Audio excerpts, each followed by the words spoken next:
आपने आरण्यक समझाया, संहिता बताई, वेद बताया, वेदांत बताया, तो इसमें पुराण की भूमिका और साथ ही स्मृतियों की भूमिका, उनकी भूमिकाएं क्या है?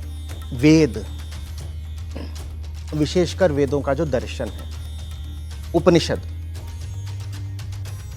ये बड़े एकांत में उतरे थे।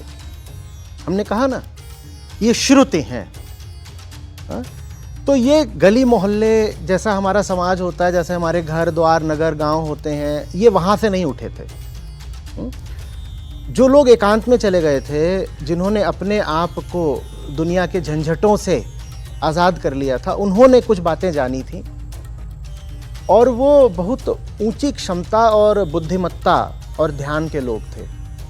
तो जो उपनिषदों के सूत्र थे फिर वो जटिल थे, आम आदमी को आसानी से समझ में। मैं आपसे पूछना भी चाह रही थी कि हम कैसे पढ़ें, बड़े जटिल हैं, उतना बोध होने के लिए ज्ञान भी तो होना चाहिए। उस समय जो सामाजिक व्यवस्था थी और शिक्षा इत्यादि का जो हाल था और संचार के जो माध्यम थे, उससे आज हम बहुत आगे आ चुके हैं।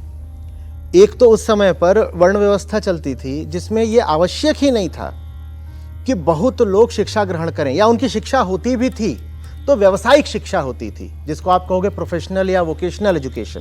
तब न तो प्रिंटिंग टेक्नोलॉजी थी और न ही इंटरनेट था। उस समय बड़ा मुश्किल था कि वो बातें सीधे सीधे आम आदमी समझ पाए, क्योंकि एक तो व्याख्या के लिए उसके पास ऐसा नहीं था कि जल्दी से गूगल कर लेगा, और दूसरी बात, बहुत संभावना ये थी कि वो व्यक्ति खुद भी बहुत पढ़ा लिखा नहीं है। क्योंकि ज्यादातर लोग क्या कर रहे थे भाई, अर्थव्यवस्था कृषि प्रधान थी, लोग खेती कर रहे थे, उन्हें कोई आवश्यकता ही नहीं पड़ती थी बहुत ज्यादा पढ़ने लिखने की, या पढ़ते भी थे तो अपने बस काम मुताबिक पढ़ लिया। तो फिर वहां से जो है स्मृति साहित्य उठना शुरू होता है। कैसे करें कि आम आदमी तक भी उपनिषदों की ऊंची से ऊंची बात पहुंच जाए। तो स्मृति का उद्देश्य ही था श्रुति को लोगों तक पहुंचाना, और स्मृति को अपौरुषेय नहीं कहा गया, क्योंकि स्पष्ट ही है कि जिसकी स्मृति में जो अंकित था वो उससे, हाँ, कि आप ले रहे हो उपनिषदों को और उनकी बातों को आप सरल कर करके कहानियों के माध्यम से, कहीं अन्य तरीके से, कई बार तो ऐतिहासिक घटनाओं की तरह उनको दर्शा करके उनका मर्म एक आम किसान तक भी पहुंचा देना चाहते हो। तो इसलिए स्मृति को जो है स्थापित किया गया। और भी उद्देश्य थे, समाज में एक व्यवस्था चलती रहे, ये भी स्मृति का उद्देश्य था।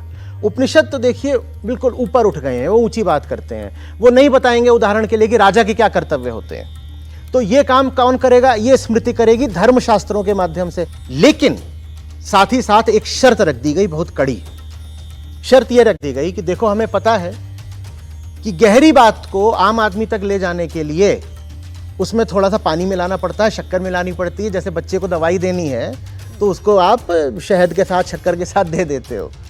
लेकिन कभी भी ये मत कर देना कि स्मृति की बात श्रुति के ही विरुद्ध चली गई।